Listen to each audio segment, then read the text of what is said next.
Hai guys, selamat datang di Tamtam Channel. Kali ini Miming akan menceritakan drama Korea See You in My 19 Life. Menceritakan kisah Ban Ji-eum yang mengalami reinkarnasi hingga ke-19 kali. Dalam reinkarnasi ke-18, dia menemukan cinta sejatinya, namun maut memisahkan Ban Ji-eum. Dalam reinkarnasi ke-19, dia mencoba kembali menjalin kasih dengan pria pada kehidupannya dahulu. So, langsung saja. Gadis ini adalah Ban Ji-eum, lahir pada tahun 1998. Pada usia 9 tahun, dia mengingat semua perjalanan hidupnya sampai reinkarnasi ke-18. Berkat ingatan kehidupan masa lalunya, Ban Ji-eum menggunakan kemampuan lampaunya untuk mencari uang seperti tari flamenco. Ban Ji-eum kecil hidup tidak bahagia karena terlahir kembali dalam keluarga miskin dan abusif. Ibunya meninggalkannya, ayahnya tukang mabuk, pemalas, dan tukang judi. Kakaknya sendiri orang yang tidak peduli dengannya.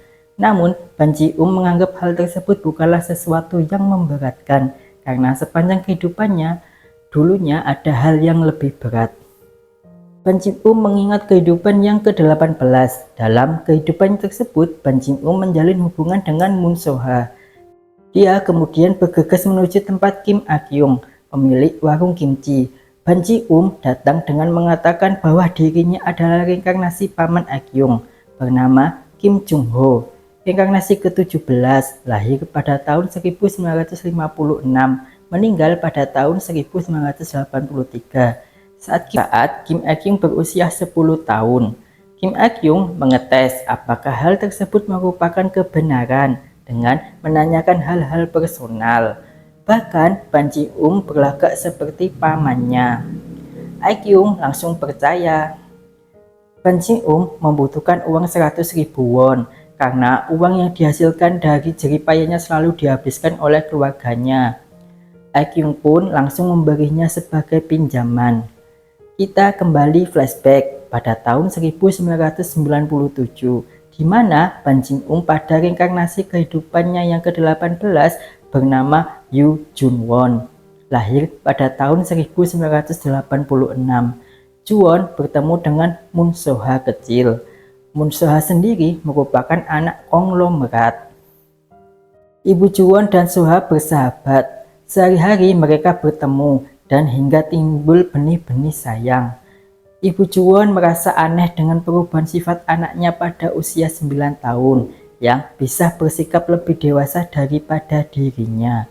Juwon memiliki adik perempuan bernama Yoon Juwon. Ibu So-ha sendiri mengidap penyakit keras dan tak lama kemudian meninggal.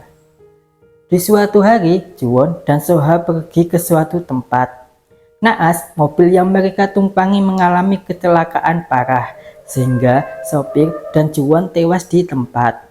Sedangkan So-ha telinga kanannya mengalami kerusakan. Kecelakaan tersebut membuat So-ha trauma dan depresi. Kembali ke tahun 2006, pada kehidupan Ban Ji-eum kecil. Setelah mendapat pinjaman uang dari A-kyung, Ban Ji-eum segera bergegas ke rumah So-ha.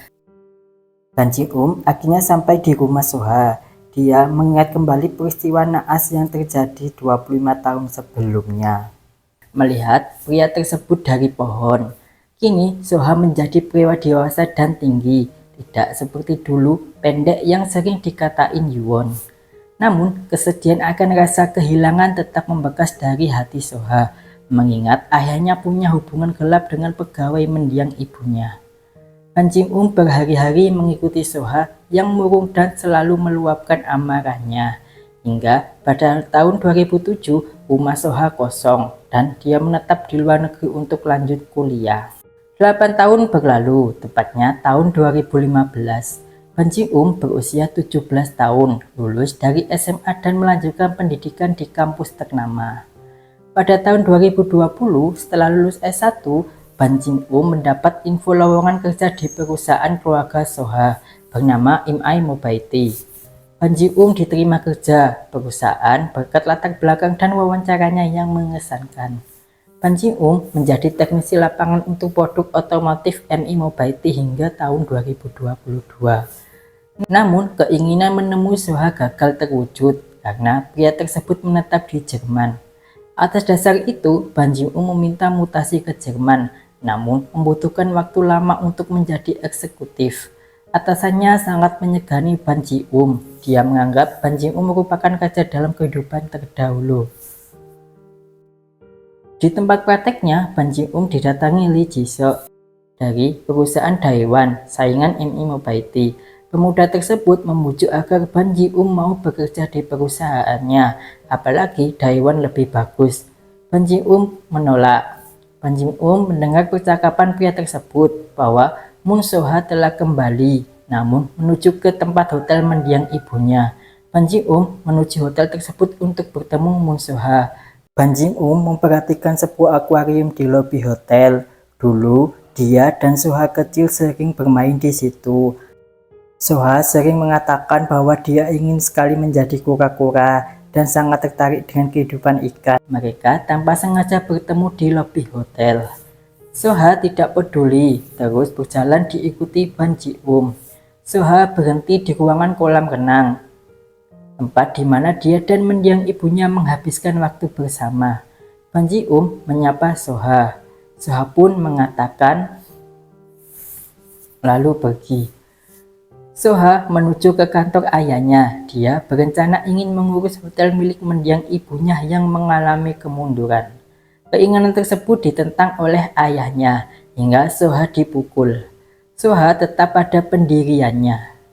So-ha pindah di rumah baru, ditemani Ha Do-yeon, sahabat dan sekretarisnya. So-ha memeriksa bekas-bekas lamaran pekerja.